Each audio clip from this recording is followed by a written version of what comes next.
មនៃ3 4 និង 5 គឺ 60 ចឹង 3 គុណនឹង 20 បាន 60 ចឹងយើងបាន 20x លើ 3 គុណនឹង 20 បូក 4 គុណនឹង 15 បាន 60 យើងបាន 2x គុណនឹង 15 លើ 4 គុណនឹង 15 ដក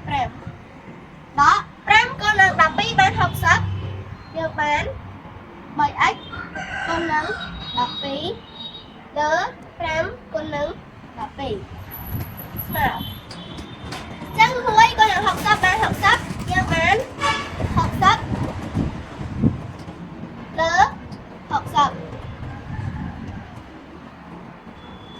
យើងបាន 20x លើ 60 បូកនឹង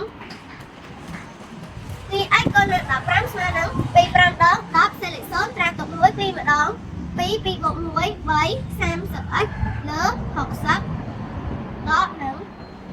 3x គុណនឹង 12 3 2 ដង 6 3 ម្ដង 3 36x លើ 60 ចឹងស្មើនឹង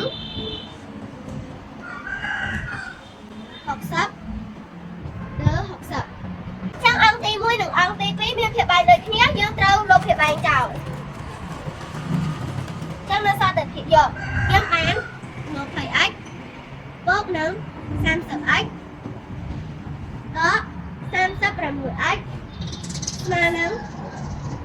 60